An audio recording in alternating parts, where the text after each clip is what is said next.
Let's pull at another thread of that conversation. As South Africa marks Women's Day, questions remain about whether the progress made on women's rights is reaching those in rural communities. Rural women continue to face barriers to political participation, economic opportunities, and access to basic resources. We're joined now to take that conversation further by Tshepo Fokane, National Coordinator for the Alliance for Rural Democracy. Good evening to you, and thank you for your time, Tshepo. So let's start with a reflection on your side. What in contemporary South Africa in 2026, what are the socio-economic and political factors that define and contour the experience of rural women? Evening, and evening to all the listeners. Right now in rural South Africa, there are a lot of decisions being made in terms of rural governance, decisions around natural resource management, and decisions obviously around access to land and land ownership, particularly in communal areas where an estimated 18 million people are residing. This is primarily the land where the traditional authorities administer the land, but it is the residents who are customary landowners who are supposed to be making all of the decisions. At the same time, we have seen a huge influx of mega infrastructure deals being prioritized by the state and corporations, and largely to the exclusion of the average rural resident, particularly rural women. Because of the decision making processes in these areas, you would find that a lot of young people and rural women are consistently and systematically excluded. Fortunately, now the viewers can see this great graphic on the screen, and you would find that if there were decisions to be made in areas like these, there would be meetings called. But could women meaningfully participate? No. More often than not, it's a tick box exercise. If you're allowed in the room, you're limited in whether or not you can even speak, whether you can speak for yourself, whether a male relative has to speak for you. And these are the kinds of realities that we're seeing in 2026 Sure. still. And so I'll pause there. No, it's fine. I was happy for you to proceed, but let me ask you another question. So, is it then that experience that you just described? Is it exacting an inordinate, expectation and a burden of activism that is, by default required of women to ensure that their voice is at the very basic level heard? So for instance, on those developments that you're talking about, the infrastructure projects, how it impacts communities and the environment and the likes, does this naturally create that automatic activism burden that women pretty much don't have a choice in participating in?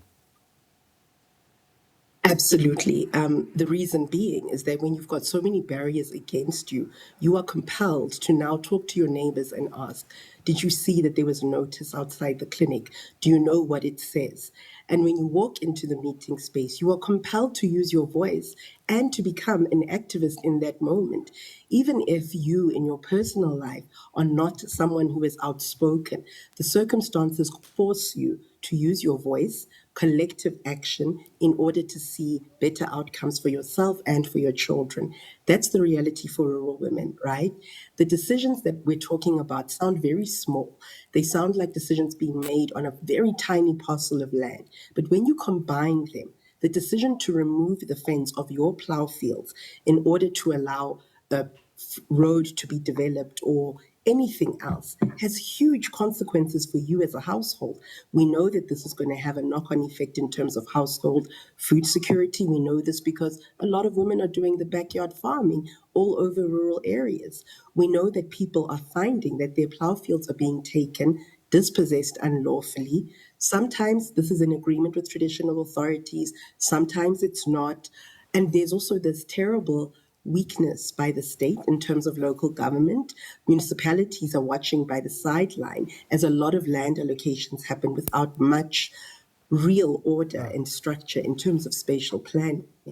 But having given that critique, Tshepo, are there or have there been signs of the seriousness with which we purport to hold the development of women in our society, particularly rural women, on such matrices such as land reform and restitution, issues to do with, I mean, you hear a lot of talk about cooperatives and preference will go to women-led cooperatives, especially Absolutely. rural women-led cooperatives? Are there signs that show that we are as serious about these matters as we purport to be?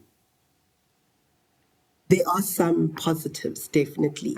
And obviously, for the women led co ops that have the access to information, the skills transfer, the training, the capacity building, they are definitely able to be in a better position. What I think has become quite a challenge, however, is the focus on collective land ownership. And that kind of says that the woman in the household, her individual land ownership is the one that's a bit precarious. She's sitting with insecure tenure because decisions are being made at a large scale, but her personal property rights are the ones that we're worried about.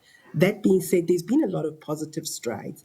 I know that the targets are there for 30% of land to be transferred to rural women. Are we there? Absolutely not. But what we know is that in areas where there have been land claims, women do sit on some of the land holding trusts and CPAs as members of the executive and decision making. Of course, this just isn't the practical picture for all women. All right. Thank you for sharing those insights. It just shows that we still have some journey to go and a lot more action and activism is still needed to advance the cause of women, especially rural women. Tshepo Fokane is National Coordinator for the Alliance for Rural Democracy, who was talking to us about the experience of rural women in this country as we mark Women's Day.